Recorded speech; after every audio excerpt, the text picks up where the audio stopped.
Okay, so we're going to step into the first game here. Opening hand is okay. We do have two lands available to us.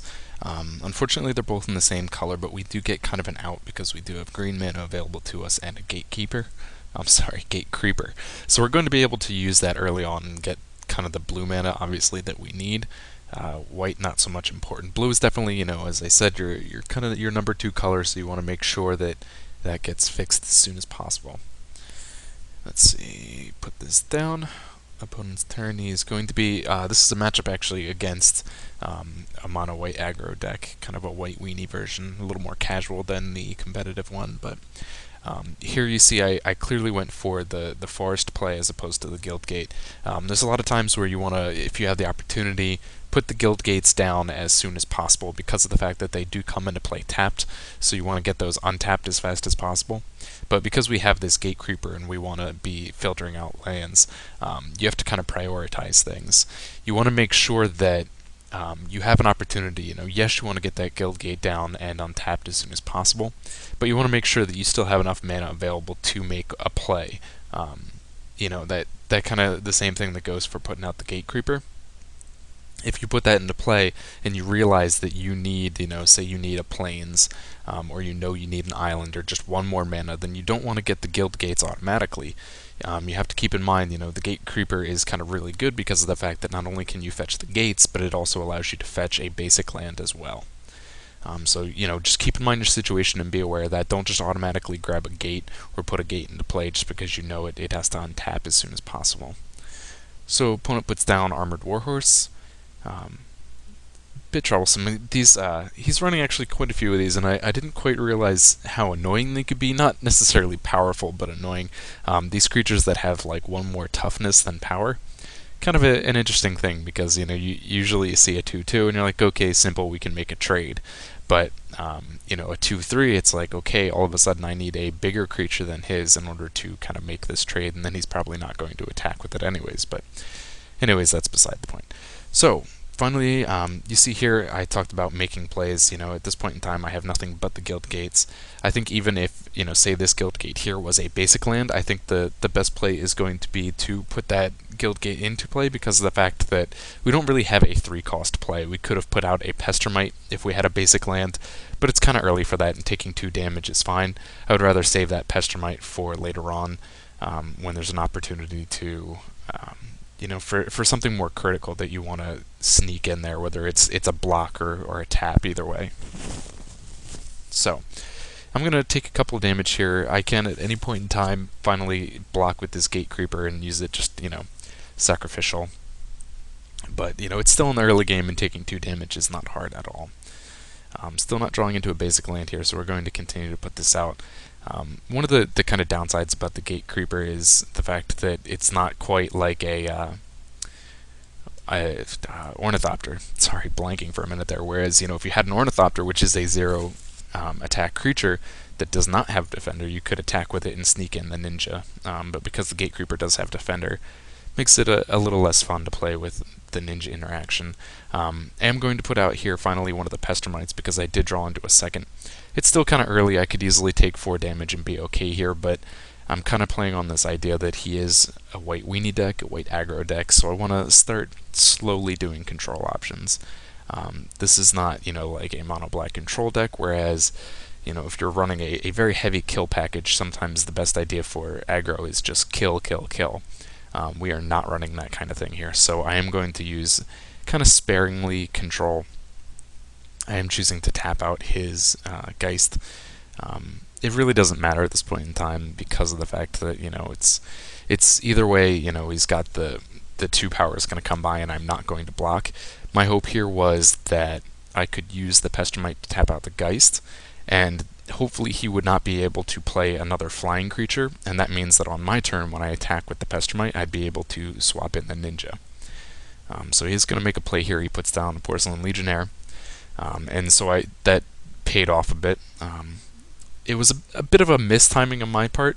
I think the better opportunity there would have been to put that down, the Pestermite down at the beginning combat phase. That way, he would have had the opportunity to put another creature into play during main phase, and if it was a flyer, then I could have adjusted perhaps my tapping or not made that play at all.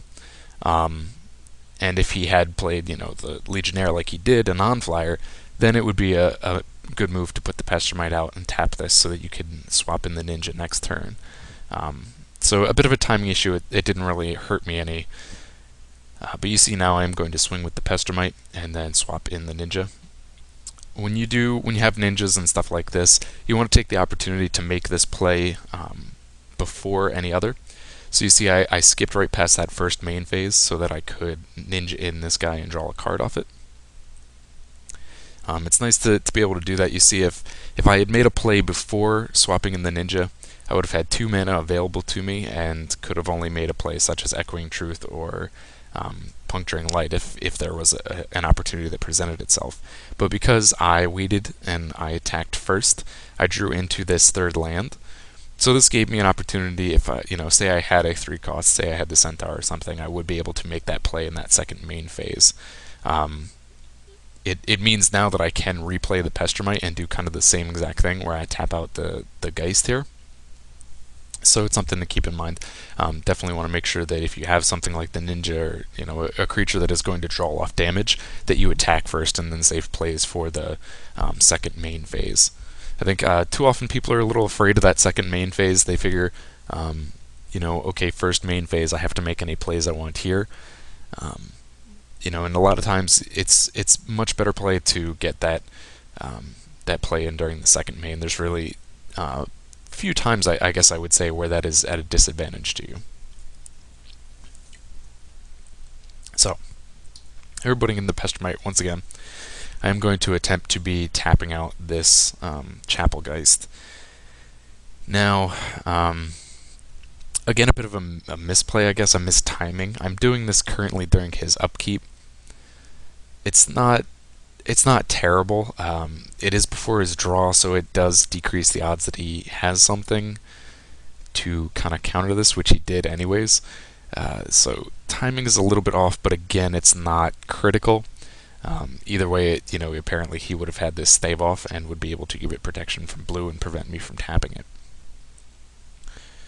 So, finally makes his play, puts out Feeling of Dread. Kind of an interesting card. I'm pretty sure he was playing mono white, so the flashback is just not something that I don't know was going to get used in this deck. Also, another interesting choice decides to not tap out with the Geist. I guess that's to keep the Pestermites at home. But if he wanted to go defensive, he could have just as easily, left one of the, something like the Legionnaire back, or even the Warhorse would have stopped my Ninja from getting through. But that's, I guess, a misplay on my opponent's part. So another Guild Gate comes in, which is great. I am going to take the opportunity here to swing with both, and I have a lot of options here. If he does decide to block with the Chapelgeist, I can either use Puncturing Light to just straight out kill the Chapelgeist, or I could use Thrill of the Hunt and pump these guys up to the point where they will survive and kill the Geist. We also have available to us Rune Snag. It's still the first use, so it's only going to take 2 for my opponent to stop me from countering. But, he only has 2 mana available to him right now, so it leaves me a lot of options. I'm definitely in the advantage here on this attack. There is, of course, the chance that he tries to block the Ninja. I don't get the card draw off it. But, that's kind of something you have to take a chance on, I think. The other play, to basically ensure that you got this draw would have been to use Echoing Truth on that, and I think that's kind of an overkill play. It's unnecessary when you have much better ways to finally just get rid of this. Echoing Truth is just going to return it to its hand. We still have opportunities to just get it off the board entirely. So interesting choice here. He does decide to block the Pestermite, which is definitely not the right move. I am going to use Thrill of the Hunt here. Maybe I think the better move would have been using Puncturing Light instead. It would have straight up killed the Geist and my Pestermite would have lived. Thrill of the Hunt is going to actually turn my Pestermite into a 3/3, and they're going to oh, I'm sorry about that. I forgot about that. Yeah, it does. It's going to give him a 3/3 because it is 2 toughness on Thrill of the Hunt, so it is going to still trade off Puncturing Light. Either way, you could have made that same play. I guess it's a good thing to get Thrill of the Hunt into play as early as possible. It's not always going to kill stuff off. If you have Puncturing Light, that's guaranteed to kill something as long as it falls under that 3 or less. Thrill the Hunt is not guaranteed, so getting that in there is great. Also, you have that flashback ability, so if you throw it into your graveyard, you can still use it again later on. You can use it twice in one turn if you want to get the finisher. It's really kind of an overlooked card. It was used a lot in the Sliver deck. Not entirely sure it's the perfect choice for this deck, but for now it's got a lot of uses. It's kind of nice, like something like Mutagenic Growth being occasionally thrown into something like Delver Blue. Just gives you a little bit of utility as far as killing creatures on the battlefield during combat, stuff like that. So, passing along the turn here, opponent is going to pass through combat, which means that I am going to have a few opportunities to get this Ninja through now that he has 2 blockers here for it. I am at the very least going to get the Pestermite through. I had some options here as far as control before combat. I could have done Pestermite to tap out one of them. I could have also done Echoing Truth to return one of them, but I decided I would let it go. I would swing through, just do the damage, and kind of play a little more defensive now. He is ahead of me in life, but it's not at a point in time where I'm kind of on the ropes here. He's only up on me by 3 life. I do have plenty of options available to me for a little bit of control. Got a second Rune Snag here, and plenty of mana available so that there is an opportunity that I can use Rune Snag on something, and when he pays the 2 to stop me from countering, I can throw out the second Rune Snag, which is going to then require him to pay 4. So I swing through there. I had some other options again. I could have attacked with the Ninja, try to force out the block, and use Puncturing Light. I kind of, sat back and left it available, kind of playing scared. I'm not, literally scared, but to my opponent, holding back like this makes him, hopefully makes him think that, I'm concerned, I'm on the ropes, I'm playing defensive, trying to get him maybe to play a little more aggressive so that I can use Puncturing Light and turn things around. I think kind of an underlooked thing about Magic is kind of the psychological, especially in Magic Online. It's kind of like playing poker, where there's times you need to bluff and stuff like that and try and make plays. Try and force your opponent to make plays. And here, like I said, if he feels that I'm on the ropes here, he's going to attack into it. I'm going to use Puncturing Light now. I'm not so concerned about this Armored Horse. Again, if I want to, I can just jump block with the Vine. I am going to get rid of the Legionnaire, though. That first strike is definitely something that's hard for me to deal with, especially having that 3 power. My biggest toughness here is going to be 3 off things like the Centaur, so getting rid of that as soon as possible is definitely my ideal situation. So my opponent makes a play here. He plays Guardian's Pledge, and this is great. White creatures get +2/+2 until end of turn. Now this is going to do a couple things. This is not only going to make his creatures bigger and deal more damage to me, definitely a good play by my opponent, because what it'll do, it's going to turn this Legionnaire into a 5/3. And Puncturing Light destroys target attacking creature with power 3 or less. So by making this into a 5/3, he is going to essentially counter my Puncturing Light. The Guardian's Pledge is going to resolve first, making this creature bigger, and then Puncturing Light is going to attempt to resolve on the Legionnaire, but be countered because of the fact that it does not meet the requirements. So it's very important to me to Rune Snag at this point in time. I do realize he has 2 mana available to me, but again, because I had so much mana open at this point, kind of the importance of playing a deck like this and a lot of control things is getting more mana, because the more mana you have available, the more likely that you'll have something untapped, so you can make multiple control plays in a turn. So I'm going to put out the first Rune Snag, making sure to leave my other blue mana source available for the second Rune Snag. Now he is going to be, of course, the smart player and pay the 2 in case that I was bluffing. This will stop my Rune Snag from happening, go to the graveyard, and then my second Rune Snag is going to require him to cost 4. Unfortunately for him, he is tapped out at this point in time, so the creatures will not get pumped up, the Legionnaire will die, and I am going to choose the Vine to chump block the Armored Warhorse. So, draw into our Arrestor here. Pretty good. Going to straight up attack again. I said skipping that first main phase in order to draw my card and then decide what play I want to make. Draw into another Punishing Light, which is kind of nice. If he decides to attack through again on this Warhorse, I can use it to finish it off. I also have choices again. I can put out the Arrestor and detain it. I can play the Centaur and go up some life. I have a lot of options. Still another Pestermite in my hand that can keep it tapped out. So, at that point in time, my opponent is finally down for the first time in the match, maybe thinking that, okay, he's finally evened things up.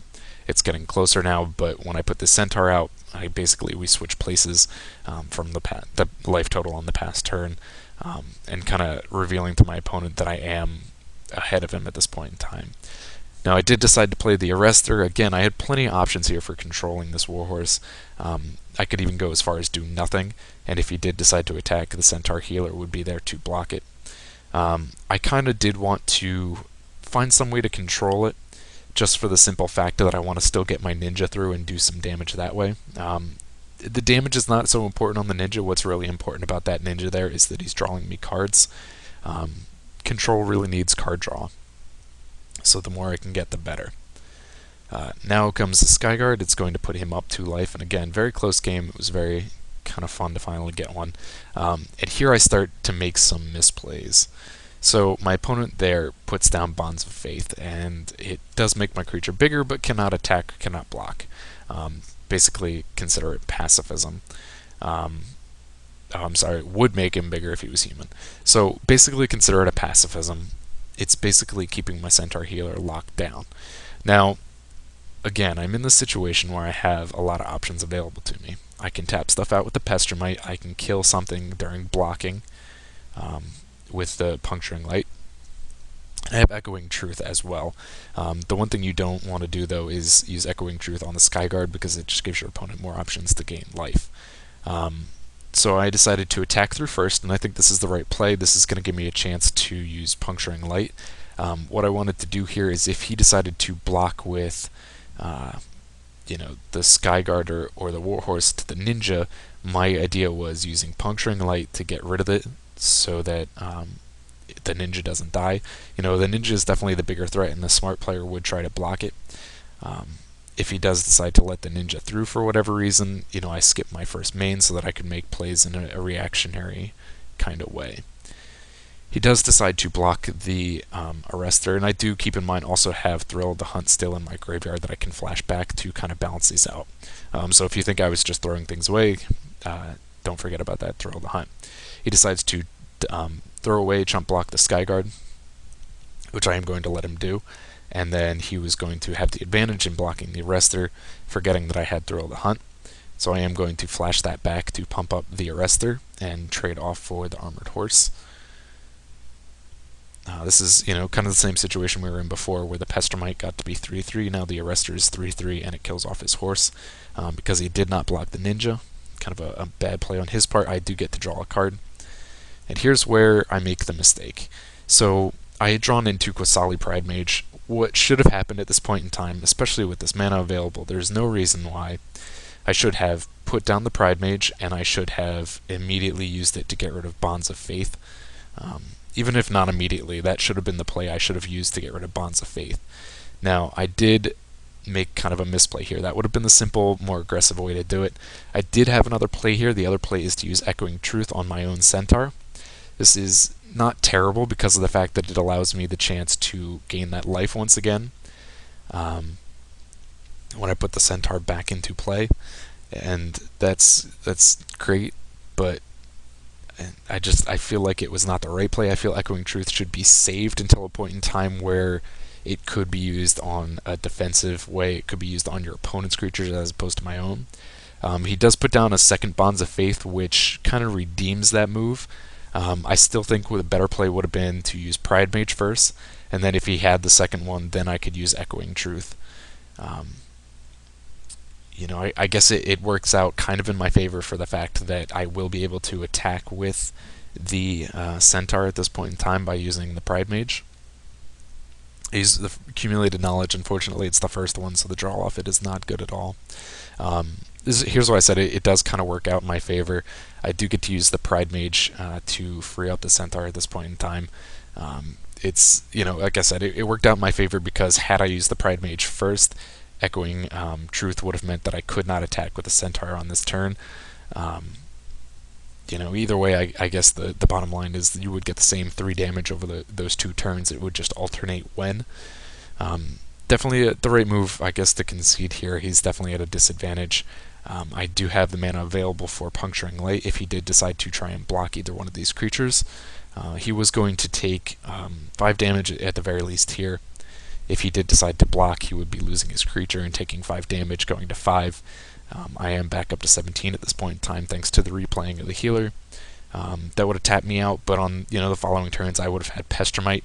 If he did manage to put a creature blocker into play, I would have simply been able to use Pestermite to tap it out and swing for the win anyways. So there you go. I think this is actually a pretty good game. It's the first example game actually worked out really well because it covered a lot of the mechanics as far as the countering and the control and the draw. So hopefully the other two that I get after this will do this justice as well.